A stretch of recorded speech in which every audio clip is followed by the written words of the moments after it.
Hi friends, তুলি অমিত চ্যানেলে আপনাদের সবাইকে স্বাগত। আমাদের এখন মেলায় কেনাকাটি চলছে। দিদি বোন এই যে গানের দেখছে, এই যে ভগ্নিপথ। ওই কি হলো তোমাদের? সব কেনাকাটি চলছে, দেখুন মেলায় ঘুরছে। সব বেরিয়ে পড়েছে রাস্তায়।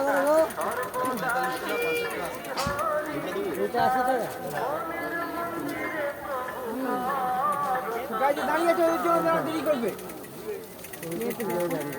ওইটা নিয়ে গেছে কালকে। বোনের এটা পছন্দ হয়েছে, নিচ্ছে। দেখা যাক আর কি নেওয়া যায়। ঠিক আছে, মেলাটা ঘুরছে, ঠান্ডা। অনেক খেললাম আছে, তুই তো সেই হাড়ি করা, সেই গ্যাস আছে তো।